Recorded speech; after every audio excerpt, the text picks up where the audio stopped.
یعنی کہ جس طرح وہ میدان میں کامیاب ٹھہرے کھیل کے میدان میں نہیں کھیل کے دیکھیں جی کوئی شک نہیں کہ کھیل کے میدان کا وہ بہت بڑا کھلاڑی تھا اور آج بھی ہے.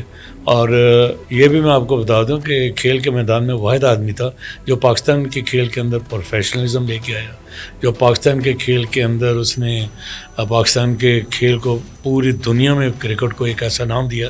فضل محمود کے بعد اگر میں ذکر کروں تو وہ عمران خان تھا. ایک وقت تھا جب گورے یہ کہتے تھے کہ فضل محمود کا پاکستان, یہ میں آپ کو بات بتا رہا ہوں سن 50 کے دور میں جب فضل محمود تو وہ ایک بہت بڑا لیڈر تھا, وہ کرکٹ بہت بڑا کھلاڑی تھا. اس بہت بڑے کھلاڑی کے ہونے کے ناطے تو اس نے تو پاکستان کو شناخت دی, لیکن عمران خان نے ایک ضدی ہونے کے ناطے پاکستان کو جس طرف لے کے گیا, اس ضد نے دیکھیں ضد ضرور کریں, ضد کرنی چاہیے, لیکن ضد کے کچھ مقاصد ہونے چاہیے نا. آپ نے مقاصد کو تو دیکھا نہیں ہے, آپ ضد کرتے گئے میں یہ کر دوں گا میں وہ کر دوں گا.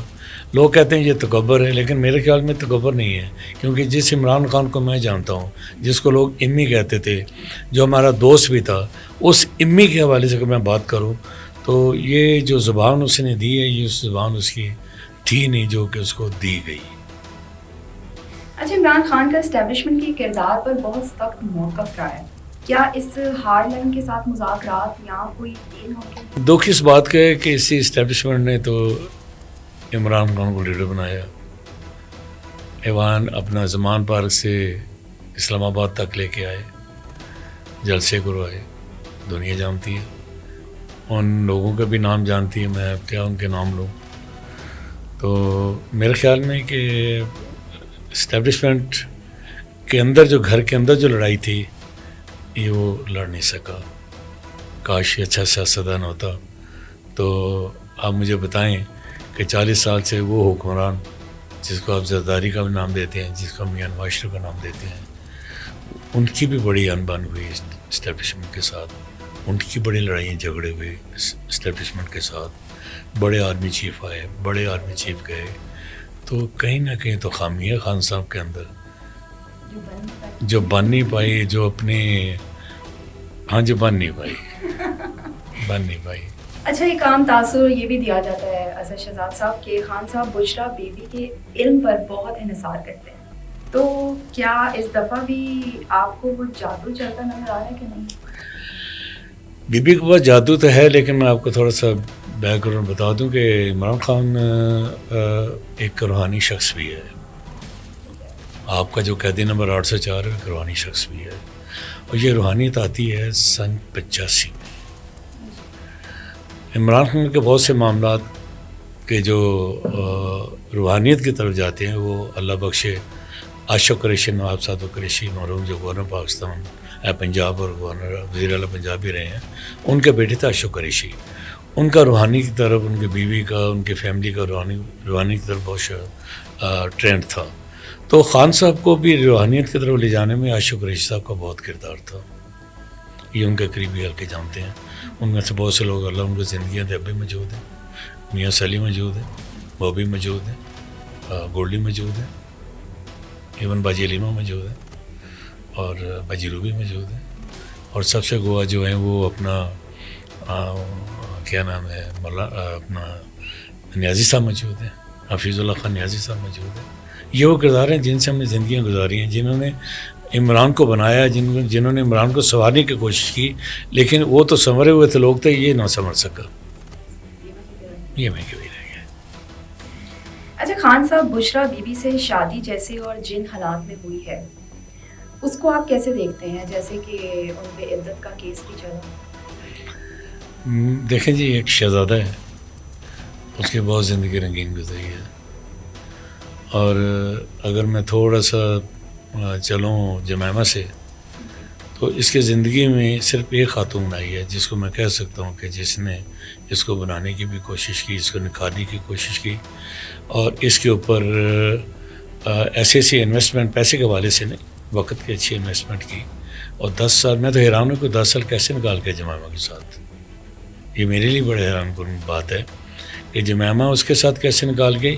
میرے خیال کہ جمائمہ عمران کے ساتھ 10 سال نکال گئی. ادروائز سے پہلے جتنے بھی اس کے اسکینڈل آئے اور شادی کا تو کوئی اسکینڈل نہیں تھا کیونکہ وہ پاکستانی کسی لڑکی سے شادی کرنا نہیں چاہتا تھا. عمران خان کی کتاب ہے میرا پاکستان, اگر آپ اس کا ایک چیپٹر پڑھیں جو کہ تقریباً 15-20 صفحات پر مشتمل ہے کہ میں نے پاکستانی لڑکی سے شادی کیوں نہیں کی, تو میرے خیال میں لوگوں کو پتہ چل جائے گا کہ 804 نے پاکستانی لڑکی سے شادی, وہ کتاب پڑھنی چاہیے, کتاب کو چیپٹر ضرور پڑھنا چاہیے. میری بہت سی چیزیں آپ کو اس میں نظر آ جائیں گی جب آپ وہاں مل جائیں گے. ہاں جی. اچھا, اسی پر جیسے کہ آپ نے کہا تو کیسز سے ہٹ کر اگر خان صاحب کی ذاتی زندگی کے بارے میں اگر ہم بات کریں تو جمائمہ سے شادی ہو یا ریحام خان سے طلاق, خان صاحب کی ذاتی زندگی ہمیشہ خبروں کی زینت رہی ہے. آپ کی نظر میں ریحام سے شادی اور طلاق کی کیا وجہ ہے؟ ریحام خان شادی کیسے ہوئی, کس نے کروائی, یہ ایک لمبی داستان ہے. کس نے تڑوائی, یہ بھی ایک لمبی داستان ہے. جی جی بالکل, بالکل کردار تھے اس میں وہ کردار آج بھی زندہ ہیں جنہوں نے یہ سارے کام ڈالے تھے. کہانی BBC سے چلتے ہوئے پشاور آتی ہے اور پشاور سے پھر وہ بنی گالا آتی ہے, اور بنی گالا کے اندر جو معاملات چلے اور پھر جو تھپڑ کے معاملات لاہور میں چلے, تو یہ اس میں خان صاحب کی غلطیاں اتنی نہیں ہیں جتنی کہ ریحام خان کی ہیں. میں اس بات کو عام کرتا ہوں کہ ریحام خان بجائے کہ وہ اپنے شوہر کو شوہر بناتی, شوہر کو شوہر کی طرح اس کو ڈیل کرتی, وہ اپنے جن مقاصد کی طرف چل نکلی, یا اس نے عمران خان کو جو ایک ذریعہ بنا لیا کہ پیسہ اکٹھا کرنا, کچھ تنظیمیں بنانا, یہ خان صاحب کی چیز اپنی زندگی سے بہت دور تھیں. اور انہوں نے جب دیکھا کہ یہ چیزیں تو اس میں نہیں تھیں جمائمہ خان میں, تو جو چیزیں اس نے ریحام خان نے پیدا کر دی خان کے اندر, بنی گالا کے اندر, زمان بار کے اندر, تو سو ایک میرے خیال میں کہ بہت فرق ہے جمائمہ اور ریحام خان کے اندر, بہت فرق. یہ تو ایک باقاعدہ ایک پلاننگ تھی, اور وہ پلاننگ کامیاب بھی نہیں ہو سکی. اور اگر پلاننگ میں کامیاب, اگر وہ تھوڑی سی کتارسس نہ ہوتی, سیریس اپنی لائف کو لے کے چلتی, تو شاید آج وہ بنی گالا میں بیٹھی ہوتی, جڑی رہتی. اچھا, خان صاحب اس وقت پاکستان کے مقبول ترین لیڈر ہیں. بیہائنڈ دا سینز ایسا کچھ ممکن ہے جو قابل قبول نہیں ہو سکتا؟ ضد, دیکھیں ضد ایک ہوتی ہے غلطی, ایک ہوتی ہے ضد. غلطی میں آپ ایک غلطی کرو گے, دوسری کرو گے, تیسری کرو گے, اس کا مطلب ہے کہ آپ کو سیکھ نہیں رہے ہو. مطلب ایک غلطی کر کے سیکھ گئے تو پھر نہیں, سیکھنا چاہیے نا. غلطی کا مطلب ہے سیکھنا. آپ سیکھ نہیں رہے ہو, آپ صرف غلطی کے اوپر غلطی کرتے جا رہے ہو, ضد پہ ضد کے اوپر ضد, پھر ضد, پھر ضد. میں نہ مانوں, ہر بات میں میں نہ مانوں. ایک حد ہوتی ہے کہ آپ, ٹھیک ہے, آپ کی اپنی سوچ ہے, آپ کی اپنی اپروچ ہے, آپ کے پیچھے 25 کروڑ عوام کی سوچ ہے, اور آپ نے سب سے پہلے تو اس نسل کو بدلا, آپ نے اس کی سوچ کو بدلا, آپ نے اس کے رویے بدلے, آپ نے اس کے سسٹم بدلے, آپ نے گھروں میں طلاقیں کروا دی. ٹھیک ہے. تو ناظرین, آج ہم نے بات کی خان صاحب کے اوپر, تو خان صاحب کا فیوچر کیا ہوگا یہ بات کا فیصلہ تو وقت ہی کرے گا. نیکسٹ پوڈ کاسٹ تک کے لیے مجھے دیں اجازت. اللہ حافظ.